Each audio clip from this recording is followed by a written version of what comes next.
ici dans la région de Paris-Bifoun, à près de 3 heures de Libreville. Et ici, on va découvrir les activités de Gabon Écologie qui travaillent à Libreville, mais aussi ici en zone rurale, avec des projets de développement local. Bonjour, ça va bien? Bonjour. Gabon Écologie, c'est une aventure qui a commencé il y a plusieurs années. Expliquez-moi un peu comment ça a démarré et quels sont vos objectifs. Bien, Gabon Écologie, à l'initiative, c'est la rencontre entre plusieurs jeunes africains gabonais d'origine de la diaspora qui avaient pratiquement les mêmes visions pour le développement durable, le management environnemental, les énergies renouvelables, le développement communautaire. Alors nous nous sommes réunis et nous avons pensé de mettre en place une organisation environnementale qui allait apporter des solutions durables aux populations locales et notamment aux populations rurales. D'accord. Et donc en zone rurale, comme ici à Paris-Bifoun, quel type de projet est-ce que vous menez? Au niveau de Paris-Bifoun, au-delà du cadre de vie, il y a la promotion des villages dits écologiques. Aujourd'hui, nous savons toute la problématique liée à l'exode rural, toute la problématique liée au changement climatique. Nous avons pensé qu'au niveau des communautés locales, on pouvait créer un cadre de vie qui pouvait lutter non seulement contre l'exode rural, ramener les populations vers les villages, ramener les populations jeunes et femmes vers l'agriculture durable, et aussi promouvoir les maisons dites écologie et ramener aussi faire la promotion des énergies renouvelables. Parce que nous savons qu'en milieu rural, il y a un problème d'électrification rurale, il y a un problème d'eau potable, d'accessibilité à l'eau potable. Il y a un ensemble de problèmes que nous pensons avec la promotion des villages écologiques, nous allons pouvoir résoudre. Ouais, je suis curieux de découvrir ce village écologique. Allons-y, je vous invite. Je vous suis.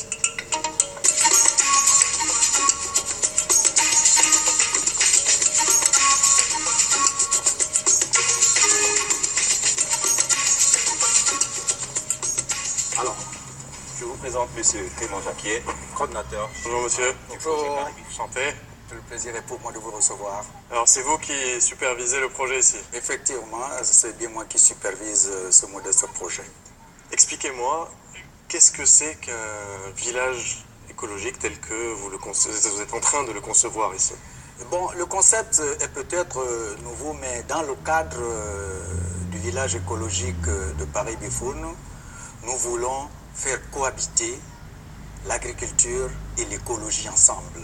Et là, je vois que vous avez une belle bâtisse qui est juste derrière. Qu'est-ce que c'est exactement? C'est intégré au projet aussi? Effectivement, cette bâtisse, nous l'avons intégrée au projet. Pourquoi? Parce que regardez l'ancienne, elle ne répond plus aux besoins du moment.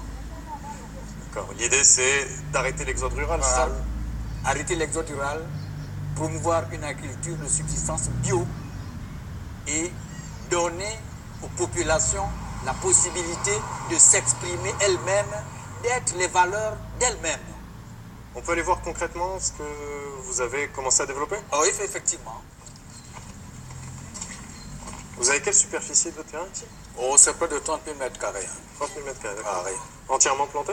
Non, 12 plantés. 12 mètres carrés plantés.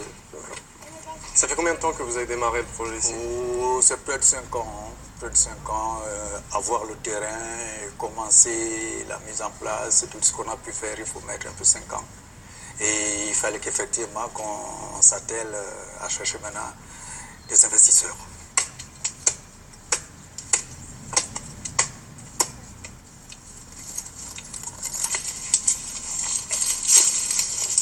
Qu'est-ce que vous êtes en train de récolter, madame? C'est le régime des noix de palme. C'est les noix de palme? D'accord. Oui. C'est avec ça qu'on fait... C'est avec ça qu'on fait l'huile de palme. L'huile de palme? D'accord. Vous faites ça à la maison ici? Oui, on fait bouillir, on pile, après on met dans l'eau, on met au feu, après on enlève l'huile mangeable. Ce sont les épines. Ouais. Ça pique? Ça pique. Ça aussi, vous ramassez ou... Oui. Ça, vous le laissez pas. Vous ramassez.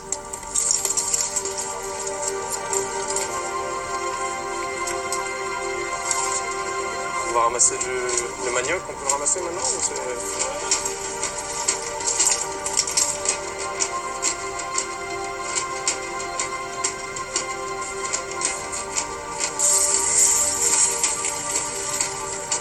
Alors, comment on ramasse? Ah, bah elles sont là.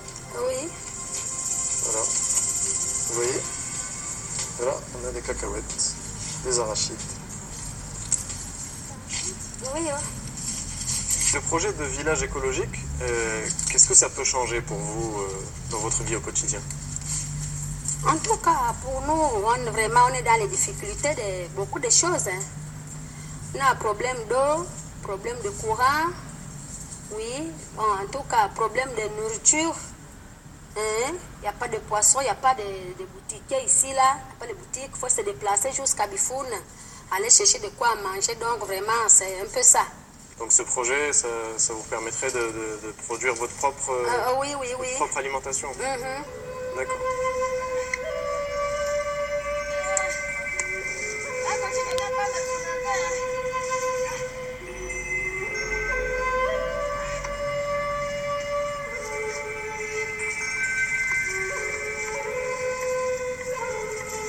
Avec les produits de votre agriculture ici, qu'est-ce que vous comptez en faire? Vous comptez les commercialiser au marché ou faut développer quel type d'activité?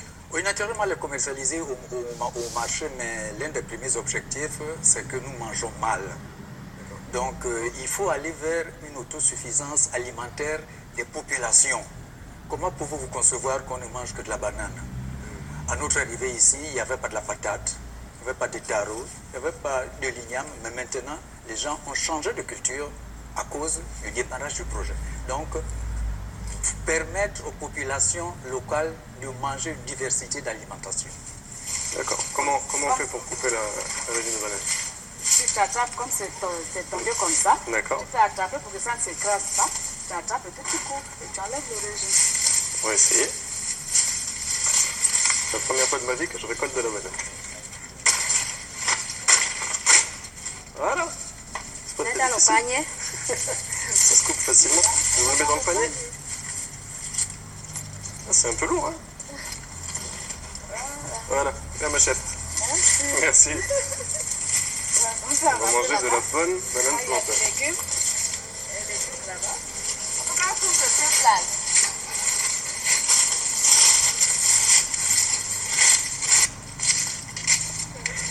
Je sais que pas très loin, il y a Lambarene qui est un site touristique assez important. Est-ce que vous avez pensé à développer des activités de tourisme durable ou est-ce que vous vous focalisez uniquement sur l'agriculture?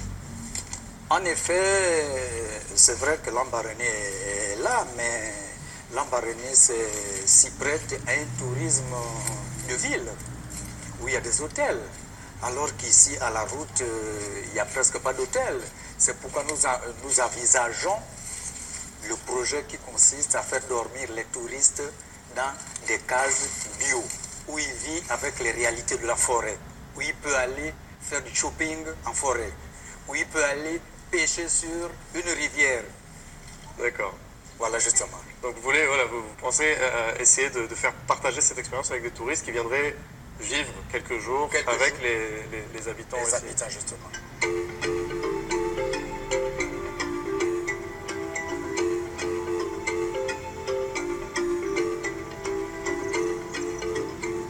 On a découvert ici un beau début de projet pour ce village écologique.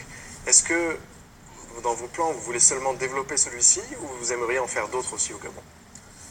Bon, Gabon Écologie étant une ONG nationale, voudrait que ces activités s'étendent au niveau national aussi. Ici, ce n'est qu'un point de départ du village écologique, mais le village écologique va être implanté dans les 9 provinces du Gabon.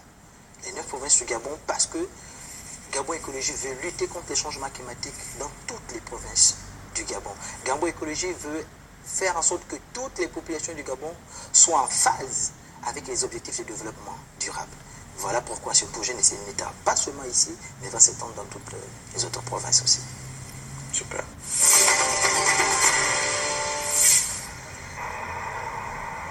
C'est très exactement sur la ligne de l'équateur que se termine notre voyage au Gabon. Un pied dans l'hémisphère nord, un pied dans l'hémisphère sud. Comme vous l'aurez compris, ce pays est réellement un pays de contraste. Un contraste déjà très marqué et frappant entre la richesse naturelle du pays et le niveau de vie de ses populations. Et aussi un second contraste entre une réelle prise de conscience au sein des institutions et de la société civile quant à l'importance de préserver l'environnement, et d'un autre côté, une économie nationale qui est encore très dépendante d'activités basées sur l'exploitation et l'extraction de ressources naturelles. Je pense qu'il sera réellement intéressant de suivre l'évolution du Gabon dans les prochaines années, car ce pays est à une période charnière où les choix qui seront faits vont déterminer le rythme d'évolution vers le développement durable. Sur ce, merci le Gabon et à très bientôt.